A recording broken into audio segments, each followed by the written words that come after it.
from a female perspective, one of the things that I had been faced with sort of growing up in corporate America, for lack of a better term, was that most of, and in an industry that still has a fairly high degree of sort of male executives at a certain level, was that, you know, once I got into the director level within my company, I was constantly surrounded by typically men. And while I had some skill set to deal with that, you know, there were times where I found myself in situations where someone would call me kiddo, or someone would comment on how nice I looked today, and I just wasn't quite prepared for how to deal with that. And I think I took it, you know, somewhat personally because I didn't know how to deal with it.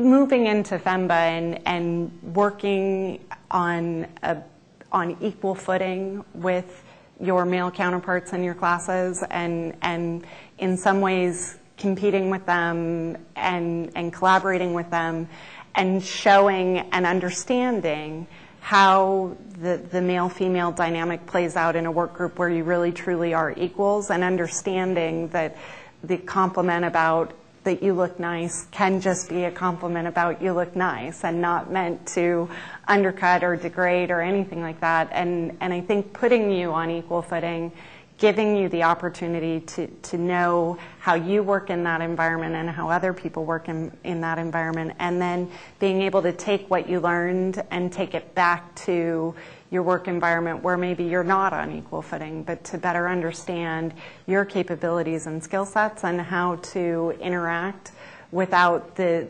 levels and the dynamic of that between male and female was invaluable.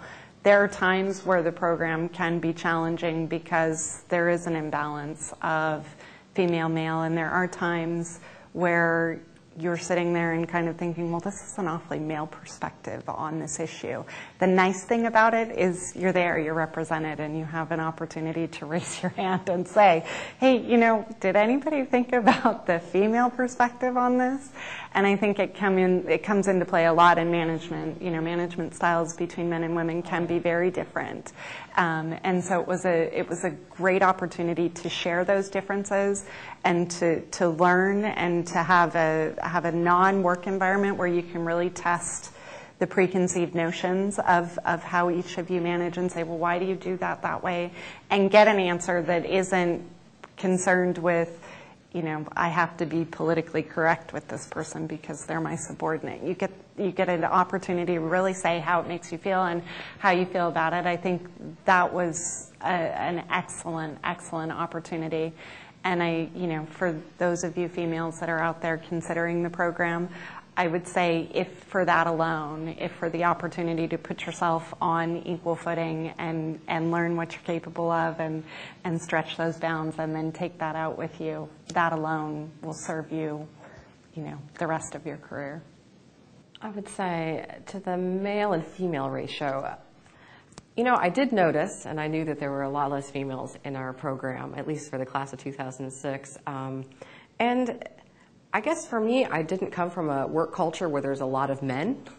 It was mainly all women. So I was just excited to come and talk to other men outside of just all the women that I work with. And, you know, it really was a nice camaraderie. It's not like you came into the program and say, well, there's only, you know, 20% female and 80% male, and, you know, people aren't going to respect me like they will, you know, if I'm a male. It was completely on level ground, and you were respected regardless. And I found it was a really positive experience just to do, you know, to introduce the female perspective. And I think females brought a lot to the program. And I would say at some level, it's maybe a little cliche, but for time management, for writing, for getting things moving, for organizing, coordinating, I mean, those things are all business related, and they're important. And no matter how smart you are, if you don't have someone moving things along, your project's not going to get done. And so in our group, we had 2 women, so we were lucky. We kind of, you know, could play off of each other. And, you know, I think we added a great dynamic to the group and to the program, and we kept things moving at UCLA. We'll take the credit for that. I think one of the things that people actually kidded me about when I told them I was applying to the FEMBA program was somebody said, oh, is that an MBA for females? And I said, no, actually it's not, but that would be fantastic. And sort of to the point that you were making about you enter and you're certainly aware of who you are. You're aware that you're female and you're not potentially, you're less than half the class. You're aware of what profession you come from, what undergrad you come from.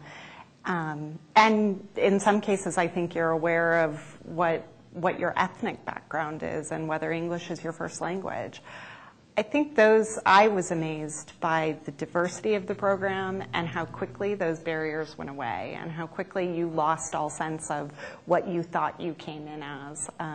I was jokingly telling someone it's a bit like that movie Breakfast Club where they start off and they all have their categories of who they are, and by the end of the movie, they're no longer defined by those categories.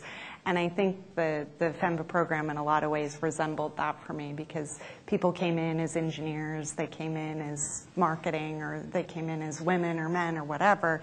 And by the end of the program, they just come out as very well-qualified, well-rounded professionals. And that background, whatever it was, is no longer what defines them and is no longer the sort of shining star on the resume, if you will. It's now that educational element and that MBA that now sets them apart, and that crosses cultural, crosses all the divides, meaning you don't have to be any one particular way to get through the program successfully and to achieve.